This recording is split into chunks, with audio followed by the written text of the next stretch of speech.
Good morning 7th class students. कल previous class में हमने चैप्टर नंबर 1 स्टार्ट किया था साइंस में, और हमने आपको रिसोर्सेज ऑफ अर्थ के बारे में समझाया था और उसके दो टाइप्स बताए थे। कौन कौन से टाइप्स थे वो? रिन्यूएबल सोर्सेज और नॉन रिन्यूएबल सोर्सेज। अब हम ये रिन्यूएबल सोर्स क्या होता है और नॉन रिन्यूएबल सोर्स क्या होता है इसके बारे में हम बताएंगे। पहला आता है renewable source. The natural resources which never get exhausted are called renewable source। ऐसा नेचुरल सोर्स जो क्या एग्जॉस्ट मतलब ख़त्म नहीं होता है वो क्या कहलाता है? renewable source। The resources are regenerated by nature after a period of time through natural process। ये जो रिसोर्स रहता है रिजनरेट करता है नेचर से एक पीरियड ऑफ टाइम में और नेचुरल प्रोसेस के द्वारा। फॉर एग्जाम्पल में the sunlight is such a natural resource that will never finish. इसके एग्जाम्पल पर हम क्या लेते हैं? सनलाइट एक ऐसा नेचुरल रिसोर्स है जो कभी ख़त्म नहीं होता। Oxygen is also natural resource because it's percentage remains constant in the atmosphere by the process of photosynthesis. Oxygen भी क्या है? एक नेचुरल रिसोर्स है। क्यों नेचुरल रिसोर्स है? क्योंकि जो इसका परसेंटेज है वो क्या रहता है? कांस्टेंट रहता है उसके एटमॉस्फेयर में। किसकी प्रोसेस के द्वारा? फोटोसिंथेसिस की प्रोसेस के द्वारा। Reproduction replaces trees and other living organism. Reproduction क्या करता है? रिप्लेस करता है किसको? ट्रीज़ को और दूसरे जो लिविंग ऑर्गेनिज्म रहते हैं उनको। However most renewable resources are exhaustible because we use them faster than are renewed. कुछ ऐसे मोस्ट रिन्यूएबल रिसोर्सेज ऐसे रहते हैं जो एक्सॉस्टेबल रहते हैं, जो कभी ख़त्म नहीं होते, जो क्या रहते हैं बहुत करके ख़त्म भी हो जाते हैं और नहीं भी रहते। क्यों होता है? क्योंकि ये फास्टर रहते हैं। फॉर एग्जाम्पल पर forest, underground water and top layer fertile soil. Example पर फॉरेस्ट रहता है अंडरग्राउंड वाटर पर जिसका जो टॉप लेयर फर्टाइल सॉइल रहता है। Due to increase in population की इंक्रीज में cutting down of trees is destroying our forest. जैसे जैसे पॉपुलेशन बढ़ेगी वैसे वैसे क्या करते हैं लोग? रहने के लिए क्या करते हैं? ट्रीज़ को कट कर देते हैं। तो क्या होता है? धीरे धीरे जो फॉरेस्ट रहते हैं वो ख़त्म हो जाते हैं। This is why the underground water is also not increasing. इसी के कारण जो अंडरग्राउंड वाटर है वो इंक्रीज नहीं हो रहा है। अब आता है नॉन रिन्यूएबल सोर्सेज। अब नॉन रिन्यूएबल सोर्सेज क्या होते हैं? These resources which once used up and cannot be replaced within reasonable period of time are called non-renewable resources। ये ऐसे resources होते हैं जो सिर्फ एक बार यूज़ होने पर क्या होते हैं? एक समय के बाद वो वापस यूज़ नहीं होते। कब होते हैं? जब उनका समय आता है तभी वो दूसरी बार यूज़ में आते हैं। वो resources क्या कहलाते हैं? Non renewable resources.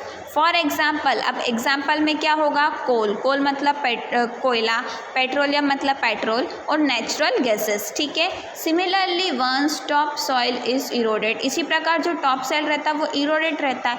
It can not be replaced, और वो क्या होता है? रिप्लेस नहीं होता। However some natural resources like metal can be used again and again. और वो जो कुछ नेचुरल रिसोर्सेज ऐसा रहता है जैसे कि मेटल जो क्या रहता है? अगेन एंड अगेन यूज़ होता है। But this sources are limited on the earth. लेकिन ये जो सोर्स है ये क्या है? अर्थ पर लिमिटेड है। Therefore they are kept in the group of non renewable resources. इसी के कारण ये क्या है? कैसे लिमिटेड मतलब सीमित मात्रा में ही प्रेजेंट है, हमारे लिए सीमित मात्रा में पाया जाता है। इसी के कारण इनको कहाँ रखा गया है? नॉन रिन्यूएबल रिसोर्सेज में। Conservation of natural resources. अब नेचुरल रिसोर्सेज का कंजर्वेशन क्या है? All life on the earth depend on earth natural resources. Earth की जो पूरी लाइफ रहती है वो किस पर डिपेंड रहती है, अर्थ के नेचुरल रिसोर्सेज पर। Therefore it is necessary to use this resources with wisdom and care to conserve them. इसी प्रकार ये जो नेचुरल प्राकृतिक साधन रहते हैं इनको कैसे विस्डम मतलब सावधानी से और केयरफुली और केयर करके और बड़ी ही विस्डम से केयरफुली इसको क्या करना चाहिए, हमें यूज़ करना चाहिए। Conservation means to prevent their misuse as well as maintain their quality. Conservation means मतलब कंजर्वेशन मतलब संभाल के यूज़ करना, उसका मिसयूज़ नहीं करना मतलब उसे वेस्ट नहीं करना, और उनकी क्वालिटी को भी क्या करना, मेंटेन करके रखना। नेक्स्ट आता है फिर अ फ्यू डिकेड्स बैक। फिर क्या होता है, वापस आने पर people did not give much attention conservation because it was not such a big problem. क्या होता है, धीरे धीरे लोग क्या करते हैं, कंजर्वेशन पर ध्यान देना छोड़ देते हैं, लेकिन ये बहुत बड़ी प्रॉब्लम का सामना करना पड़ सकता है इसके बाद हमें। As the population was control and life was simple.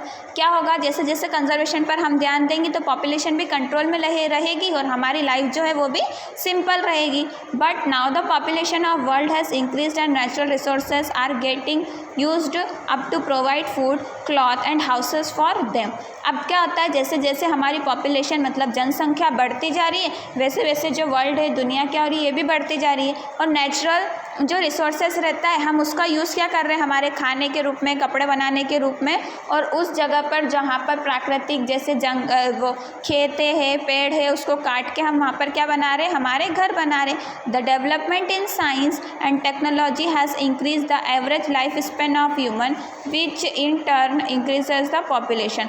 जैसे जैसे टेक्नोलॉजी बढ़ रही है, लाइफ स्पेन मतलब जीवन जीने का जो तरीका है वो भी डेवलप होता जा रहा है, और जो ह्यूमन पॉपुलेशन है वो भी बढ़ते जा रही है।